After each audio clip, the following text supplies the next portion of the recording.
What is going on, everyone? Jason here, and today we're talking about my personal favorite phone this year, the very popular iPhone 12 Pro. Now, I've been using this device for about a month now, and I'm convinced that this is the best iPhone available today. Now, that's a pretty bold statement considering that Apple did drop 5 iPhones this year, but I feel as though that I'm not alone in this thinking, as word on the street is that shipping dates for this particular model keep getting pushed out due to high demand. Well, today I thought I'd do a comprehensive review of how my experience has been with the iPhone 12 Pro 1 month later, talking in detail about why I enjoy it so much, all in an effort to help you decide if it's the right phone for you, and to ultimately answer the question, is the iPhone 12 Pro worth it? Now, before we jump into this review, if you're new here, I'm basically the guy who tests out the newest and most popular tech out there before you buy them to make sure that you're informed and don't make any purchasing mistakes. That said, would really appreciate it if you give this video a thumbs up, it really helps me out. And of course, if you want to stay up to date with all the coolest tech devices and toys, make sure to subscribe to the channel so you don't miss out on anything. Okay, so one of the main reasons why this phone is so great is no doubt because of its updated form factor. It's kind of been talked about to death, but Apple really did hit a home run with this refined design language, and it's something I appreciate the more and more I use this phone. First of all, the iPhone 12 Pro looks gorgeous. The pairing of the polished, surgical-grade stainless steel frame with this beautiful frosted glass panel. I mean, every time this phone catches the light, especially in this new Pacific blue color, it's like staring at a piece of high-end jewelry, and it's only been a month, but I don't see myself getting sick of this look anytime soon.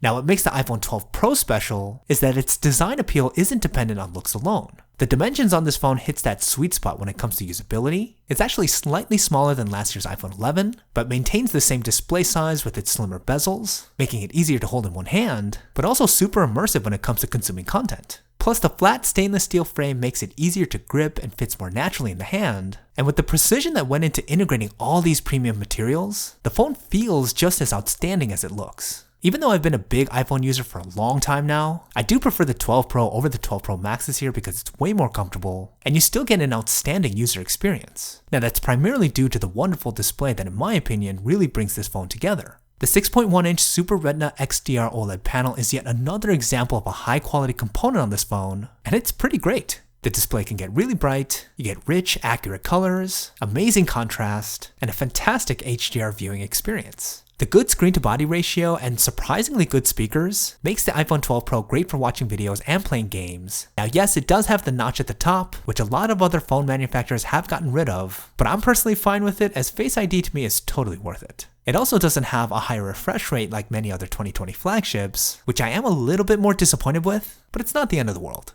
And what I've come to realize after a month of using the iPhone 12 Pro is that there's a great harmony of components when it comes to the hardware. You get a fantastic looking device that feels super luxurious in the hand and provides a stellar viewing experience, all making for a highly engaging smartphone. I didn't have any moments where the phone felt too big or too small, or too flimsy or uncomfortable. It seriously is the Goldilocks just right package that gives you the best of what most people are looking for when it comes to physical design. Now, no doubt something that directly contributes to that feeling is the overall performance of the iPhone 12 Pro. To say that the A14 Bionic processor that's equipped on this phone is powerful would be an understatement, but after a month of using this phone and many other iPhones for years now, it's important to understand where that power is really being put to the test. Honestly, iOS has been so fine-tuned to Apple hardware for so long now, even a 3-year-old iPhone will run fine for day-to-day mundane use, so it's not much of a benchmark when it comes to comparing the newest ones available. Apps open up quickly, and navigating around the UI is going to be your typical buttery smooth experience on the 12 Pro, and I've been doing some pretty long sessions of mobile Call of Duty, and seriously, there's never been a hiccup whatsoever. Everything loads up super fast, gameplay is seamless, especially with this dope gamepad I'm using,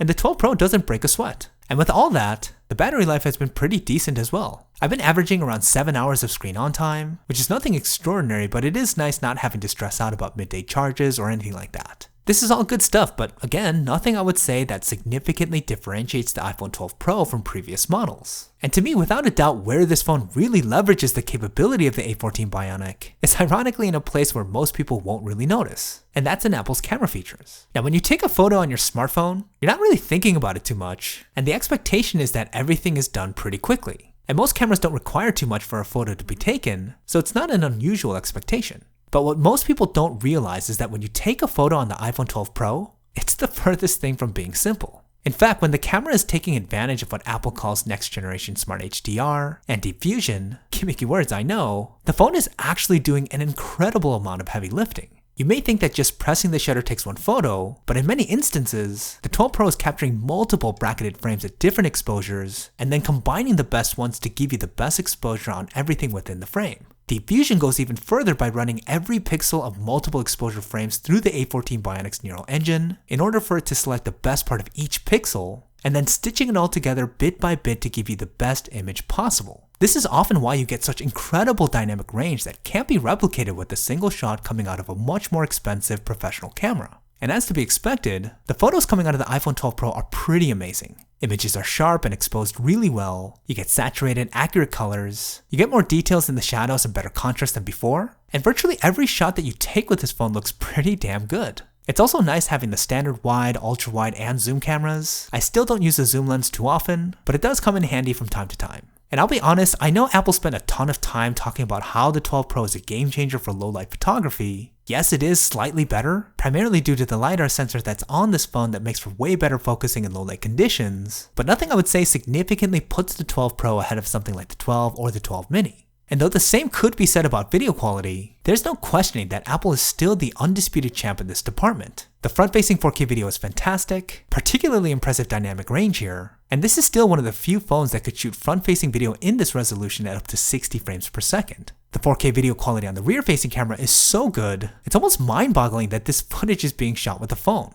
The iPhone 12 Pro can shoot 4K video in 10-bit Dolby Vision HDR, a particular format that is almost exclusively seen in pro cinema cameras, and the result is outstanding. The dynamic range again is so good, there's some serious Apple magic going on here with the processing, and it's again a huge nod to the crazy strength of the A14 Bionic. And to me, what's even more insane is that the 12 Pro does all this computational processing almost instantaneously, while also giving you, the user, a live preview of what the image or video will look like in the viewfinder. So just opening up your camera app and seeing what's on your screen is a pretty incredible feat, and something that many other phones like the Google Pixel 5, a fan favorite for its cameras, just can't do. It has no live preview of the image processing that takes place after the shutter is hit, and it legit takes a few seconds for it to render before it's viewable in your photos. So it may be a little bit under the radar, but the iPhone 12 Pro is an absolute powerhouse when it comes to capability, and when you take a look at this phone as a complete package, there's really not too much to say about it that's negative. It's built to near perfection, it's fantastic from a user experience standpoint, you get arguably the best camera suite on any smartphone,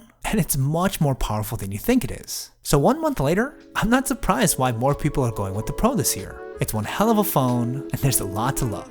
Okay, that's about it for this review. Don't forget to leave me a thumbs up if you guys found it useful. Again, I'd really appreciate it. Check out these dedicated reviews of the iPhone 12 Pro Max and the 12 mini if you're looking for more. Let me know what your thoughts are below, and I'll see you guys in the next one.